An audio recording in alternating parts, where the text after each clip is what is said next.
బోధన్ మున్సిపల్ ఎన్నికల ఫలితాలు వెల్లడించారు. 1 నుంచి 38 వార్డులు ఎలక్షన్ జరగడం జరిగింది.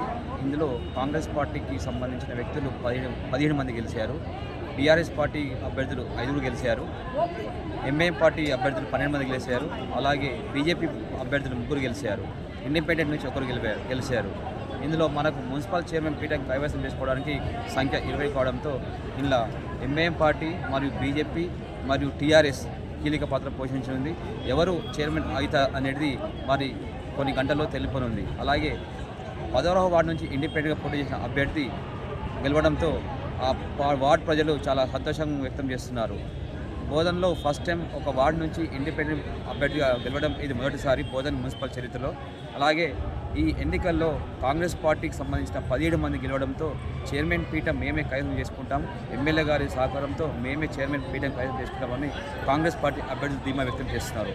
అలాగే ఎంఐఎం పార్టీ కూడా 12 మంది అభ్యర్థులు గెలవడంతో మేము కూడా ఇతరుల పార్టీ వాళ్ళ సహకారంతో మేము కూడా చైర్మన్ రేసులో ఉన్నామని చెప్పని ఎంఐఎం పార్టీకి సంబంధించిన వ్యక్తులు కూడా చెప్పడం జరిగింది.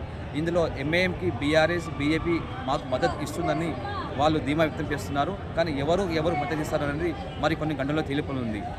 ఎవరు ఏమైనా కానీ మరి కొన్ని గంటల్లో బోధన్ మున్సిపల్ పీఠం ఎవరు కైవసం చేసుకుంటారో ఉద్యోగులకు తెలపనుంది. అలాగే ఎప్పటికప్పుడు మున్సిపల్ ఎలక్షన్ని సిపి గారు ప్రకటిస్తున్నారు. ఎలాంటి సంఘటనలు చోటు చేసుకోకుండా ఎలక్షన్ కౌంటింగ్ ప్రశాంతంగా జరిగింది. మున్సిపల్ కౌంటింగ్లో సబ్ కలెక్టర్ ఎలక్షన్ ఆఫీసర్గా సబ్ కలెక్టర్ గారు ఎప్పటికప్పుడు పరిశీలిస్తూ ఎలాంటి సంఘటనలు చోటు చేసుకోకుండా మున్సిపల్ ఎలక్షన్ కౌంటింగ్ని సజావుగా సాగించారు. అలాగే ఎలాంటి గొడవలు తలెత్తకుండా బోధన్ ఏసీపీ శ్రీనివాస్ అలాగే బోధన్ పట్టణ సీఏ వెంకటేశ్వర ఆధ్వర్యంలో భారీ బందోబస్తు ఏర్పాటు చేయడం జరిగింది. అలాగే కౌంటింగ్ హాల్ని కూడా సిపి సాయి చైతన్య సార్ కూడా విజిట్ చేయడం జరిగింది. ఎవరిని కూడా అనుమతించకుండా అభ్యర్థులను కూడా తనిఖీ చేస్తూ ఫోన్ను అలౌట్ చేయకుండా కౌంటింగ్ అలౌట్ తీసుకోవడం జరిగింది.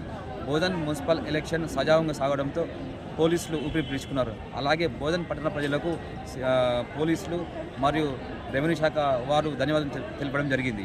కెమెరామెన్ నాగరాజ్తో బోధన్ రిపోర్టర్ నవీన్, K6 నిజామాబాద్.